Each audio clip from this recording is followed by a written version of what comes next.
The intervention by the Federal Reserve and other central banks has been at a historic level. They told us that their actions were temporary. In 2008 and onward, Congress grilled the Fed, and it made it seem as though their actions would be challenged. Today, after never normalizing anything, politicians, bankers, analysts, and the retail trader have been begging the Fed to buy up everything. They don't even realize the consequences. You came here for the truth, so let me unveil that for you. I have a very special video because we have some admissions from the Federal Reserve in what their actions will be in the future. I know you have a guess as to what they're planning on doing: printing more money. That's right. They are talking about never stopping this game. I'm going to give you the quote directly from the Fed themselves.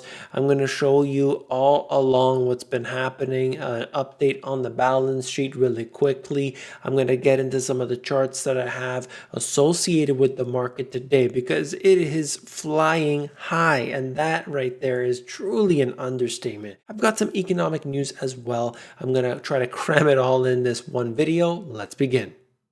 Fed official wonders whether Treasury market can handle massive issuance alone. Randall Quarles says the Fed may have to continue asset buying because markets are dealing with too many treasuries to handle on their own. Do you believe it? Trying to make excuses for their activities. I told you, 2008, the Congress was saying, why are you doing this? I specifically remember watching the videos, looking at Neil Kashkari, and they said, we are not judging you, suggesting you're not working hard. We just want to know who you're working for. There were so many other ones that were actually some level of integrity, some level of consistency. And yet today it is completely thrown out. They are working side by side, in tandem, in concert, all together against the people. This is what happens. We know this. It has been documented over and over and over again. When you print money, you devalue it and you make the rich richer. And I'm not talking about the 1%. I am talking about the 0.001%, the people that actually have some level of power. But when you look at who the chairman of the Federal Reserve is, I mean, the guy is a rich person. He has no idea what the average person is dealing with. He does not. When you look at these billionaires, these mega millionaires, do you think these people even associate with the average person? They talk about giving to the farmers. They talk about the blue collar worker, and meanwhile they don't associate with any of those people in their lives and may never have since birth. Think about that for a second. This is from the same information, but it's a Bloomberg article instead. The Treasury market may be so big that the Fed can't step away. Sheer volume may require support in times of stress. That's according to Quarles. Market now exceeds 20 trillion amid swelling US deficits. They're telling you that they can never move away from it, yet at the same time, we are at historic levels. Why is the Federal Reserve doing this unless there's something they're not telling us? That's what I'm trying to get at. If you could just suggest the Fed can be there, print the money, things go up forever and ever and ever, and it doesn't have consequences, well then we can have an argument about that. But in this case here, we have documented it and we know that it specifically does have consequences. The Treasury market is now so large that the US central bank may have to continue to be involved to keep it functioning properly. And by the way, when they mean function properly, they're not necessarily talking about as if it broke or something.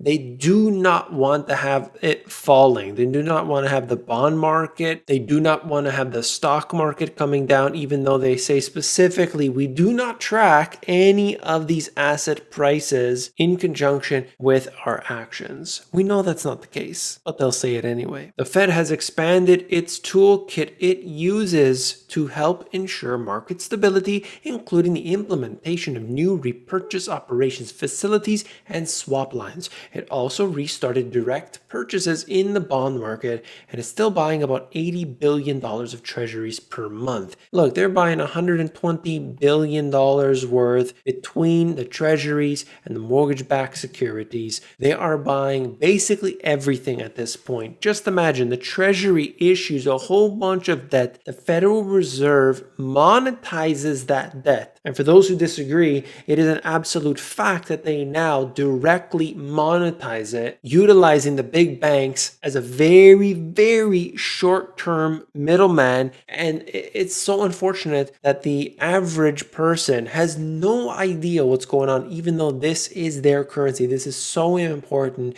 It affects their livelihood, their savings, their pension, their 401ks, their RRSPs, supers, and everything else that they're putting in. They refuse to admit what happened back in September of last year as the repo crisis unfolded. They never admitted it even to this day, how bad the system was and how they had to paper over it, expanding their balance sheet dramatically and calling it a technical adjustment. Technically adjusting the balance sheet upward is not exactly how I would like to qualify or quantify their actions.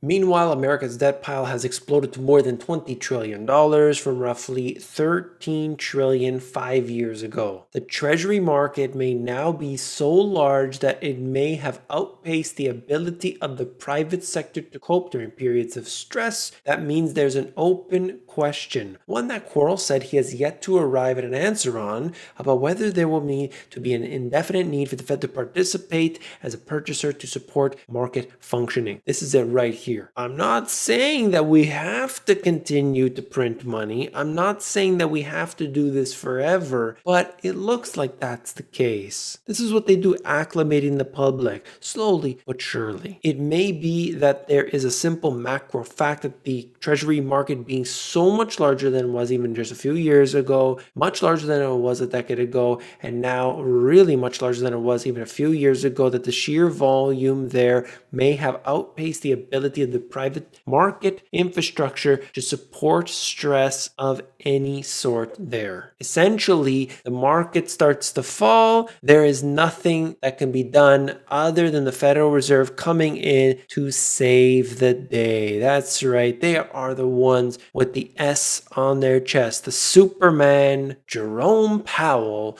to the rescue. There's the balance sheet. You can see how aggressive it has been over this period. This is specifically the Treasury holdings, and they have gone higher and higher and higher. And of course, they are expanding this at the fastest they ever have in history. What does that say about the current functioning of the market? Zambia moved closer to becoming the first African nation to default on its dollar bonds since the beginning of this year, making it a test case for nations worldwide battling to meet obligations to a range of lenders from bondholders to Chinese state banks. Remember the influence of China in Africa specifically. They have been doing a lot of different infrastructure projects, and I know that there's a lot of money at stake. And look who rears their ugly head. We're talking about the IMF. Zambia's debt levels are significantly above the IMF's thresholds, and a general election in 10 months makes deep spending cuts less likely. There are also questions about transparency around borrowing from China, which accounts for roughly a third of the nation's $12 billion of external debt. I'm using this as an example just to highlight what is happening in many different countries. Whoever the lender is becomes the owner. That is the big deal. That's the big problem. This applies to the Federal Reserve and the central banks that are buying up everything, but it could also be another nation.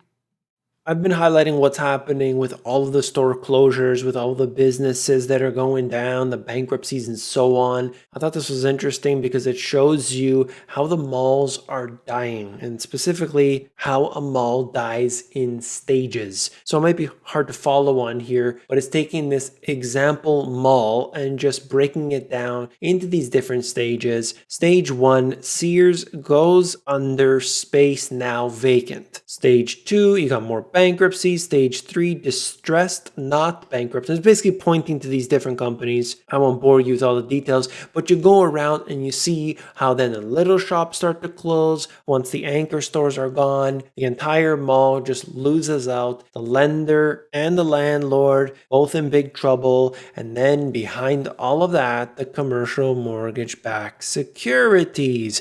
I can't remember the one that's associated with the retail. I think it's 9, or is it 6, or is it 11? Who knows?